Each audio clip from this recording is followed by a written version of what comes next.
Now, I'd like to stand on the protocols already observed in today's debate, therefore going straight into my rebuttals. One thing we don't really understand as a legislator.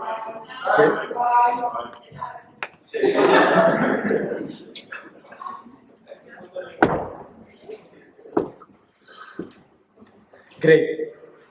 We have a government side coming to it, having the guts to stand to you and tell to you that indeed having long-term investment will, however, reduce inflation rates and stabilize prices. Let me tell you how this is problematic, first of all. First of all, we need to consider the fact that how does one make long-term investment if we had the risks of prolonged recessions? That means that in the future there is a more likely possibility that people will be unemployed, yet we are encouraging people to take long-term loans right now. How are these people going to pay back these long-term goals if they are guaranteed, number one, unemployment in the near future? So that somehow brings a sort of uncertainty within their debate, and whereby our honorables tried to defend their case, saying that indeed they didn't say businesses won't spend more, while indeed they say businesses will be spending more, which leads to hyperinflation. That means there's more money circulating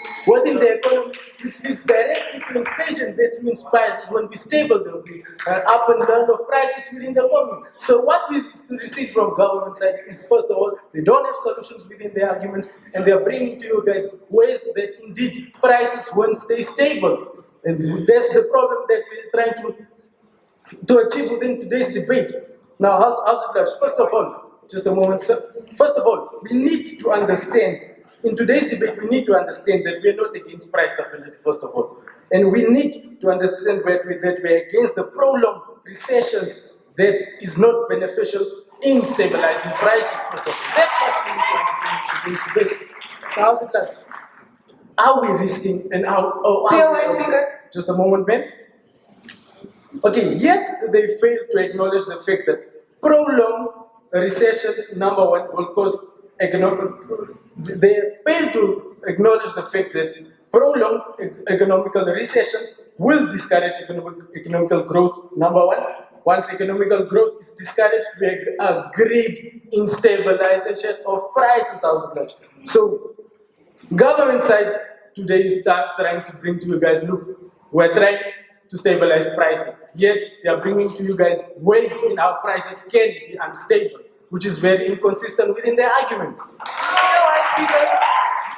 But regardless of their inconsistency, let me go into my arguments. Now, as much as the monetary policy is praised for stabilizing prices, we need to consider the fact that the monetary policy works hand in hand with the fiscal policy in stabilizing inflation, number one. So, let's not forget that we are a country that's aimed to venture into green hydrogen energy in the near future. We have to bear that in mind. That means, number one, it's a development for a whole new industry. What does that leave the government with? It leaves the government with more expenditure, first of all, which we are trying to limit right now. We're trying to keep prices at a stable level, rather. So what happens if there's more spending, as proclaimed by... Just a moment, man. What happens when there's more money, when there's more accessible money? That's when we step in and tell you that indeed there is going to be a management of currency circulations. That's why we bring in the solution of saying that indeed the monetary policy in its own needs to be enhanced for stabilizing the supply of currency. Because number one, when there is a circulation of too much currency, it leaves everyone with more money. Imagine everyone in this room with $1 million What would you buy? Where will that leave businesses Today we'll have bread $14, tomorrow $20.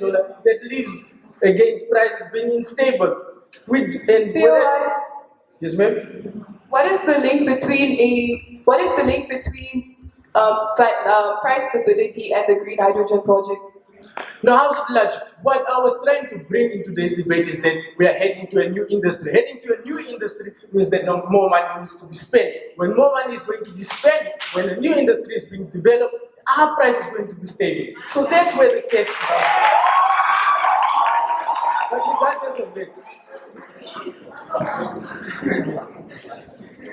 regardless of the inconsistency that keeps on coming from the government side, House at Large, allow me to continue. So number one, House at Large. Just a moment. Decline, sir. So once there is an once there's an unexpected prediction of how the monetary policy is gonna work, it leads into a lack of consumer confidence, number one. Now, firstly, as I said, we need to acknowledge that the repo rate already raised twice this year, which shows a lack of inconsistency within the monetary policy. These are loopholes within the monetary policy that we are trying to have suggestions for House of Large. We're trying to fix the monetary policy so prices can be stable. Then we won't have things whereby repo rate increases twice per year. Kgotlang is suffering because today bread is 15, tomorrow is 20, because the repo rate is already rose twice this year, as you know, which already creates a problem within today's debate, because there is a guaranteed price instability. Just a moment, sir. Now, the fact that we've acknowledged that the repo rate already increased twice, what can we do as a government, House at Large? So, however, let's look at the common man suffering on the ground, House at Large. Let's look on how we can then enhance and help the common man on the ground, House at Large. Instead of having prices increasing here and there, House at Large, we have having an instability in prices, House at Large, which can lead to your usual strikes and people demanding for more salaries. What can we do to help these people that face price instability due to the loopholes in the monetary policy? First of all, let's look at what companies and employers can do in subsidizing their employees. First of all, what can be done? What arrangements can be done within the fiscal policy? First of all, there can be a reduction in medical aid contribution. Because when there's a reduction in medical aid contribution, that means that there's no need for me to want a more guaranteed income increase. That means at least I've been subsidized somewhere. And let's look at another solution being the back to school bonuses, like the Rosing Foundation, which gives a back to school bonus for their children.